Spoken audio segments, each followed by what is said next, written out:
हम उन तमाम शहीदों को याद करते हैं जिनकी वजह से ये हमारा लोकतंत्र का मंदिर सुरक्षित रहा। मुझे याद है बहुत सारे महत्वपूर्ण नेता यहाँ पर थे और गेट पे भी कई महत्वपूर्ण नेता थे। हमारे सुरक्षा कर्मियों ने उस समय जो सूझबूझ से और जिस बहादुरी और साहस के साथ उन्होंने उसका मुकाबला किया, उसका परिणाम ये हुआ कि संसद भवन तो बचा ही बचा, बल्कि उस समय बड़ी संख्या में महत्वपूर्ण नेता देश के बैठे थे। उन सबको बचाया जा सका और देश पूरा आतंकवादियों के हवाले हो जाता। मुझे याद है सबसे पहले जो महिला कांस्टेबल थी कमलेश कुमारी, उसके देखने के बाद सभी सुरक्षा कर्मियों को पता लग गया था कि यहाँ पर ऐसी घटना कोई होने जा रही है। वो मेरे कन्नौज क्षेत्र की थी। उसको जब सरकार की तरफ से पेट्रोल पंप दिया गया तब मैं उसके परिवार से मिला। मैं आज उन परिवारों के प्रति भी अपनी तरफ से सहानुभूति और उनके इस बहादुरी के लिए परिवार का भी मैं धन्यवाद देता हूँ। सर, संविधान पर चर्चा होनी है, क्या कहेंगे सर?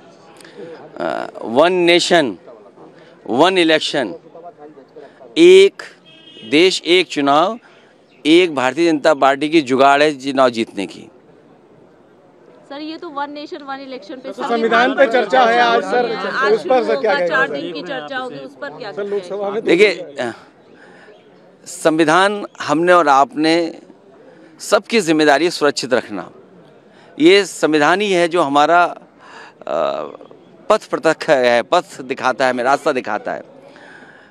यही संविधान हमें सम्मान दिलाता है, संविधान हमारी रक्षा करता है, संविधान हमारी संजीवनी है, संविधान हमारे पीड़ित परिवार के लिए प्रकाश स्तंभ की तरह है।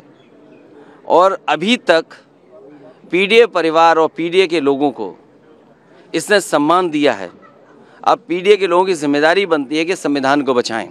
और आप में से तमाम पत्रकार साथी हैं जो हर चीज़ को समझते हैं, दूर से देखते हैं।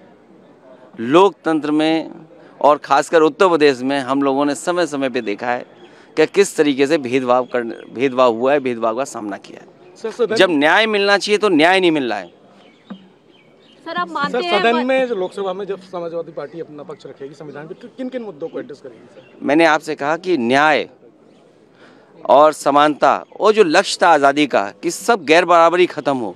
आज 75 वर्ष के बाद हमें ये सोचना पड़ेगा कि गैर बराबरी बढ़ी है कि कम हुई है। जिस तरह के सरकारों के फैसले रहे हैं उससे गैर बराबरी बढ़ी है। दुनिया में कहीं ये कि अर्थव्यवस्था हमारे तीसरे नंबर पे है, दूसरे नंबर पे पहुंचाएगी, नंबर 1 पर पहुंच जाएगी, लेकिन प्रति व्यक्ति आय क्या है? आज हम किस स्थान पे खड़े हैं? ये बड़े सवाल हैं। और जाति का सवाल आज भी है। जो भेदभाव हम लोगों को देखने को मिल रहा है समय समय पर, आज भी लोग गाँव में अपमानित हो रहे हैं। तो ये बड़े सवाल हैं जिसको हमें समाधान ढूंढना है। हमारा लोकतांत्रिक देश समाजवादी रास्ते पे चले, सेक्युलरिज्म और मजबूत हो। जब डेमोक्रेसी हमें पॉलिटिकल आज़ादी देती है, सेक्युलरिज्म हमें ये आज़ादी देती है हम किसी भी धर्म को मानें, धर्म की आज़ादी मिलती है। और सोशलिज्म हमें आर्थिक आज़ादी का सपना देखने का मौका देती है। इन तीनों की मजबूत करके ही हमारा देश मजबूत होगा।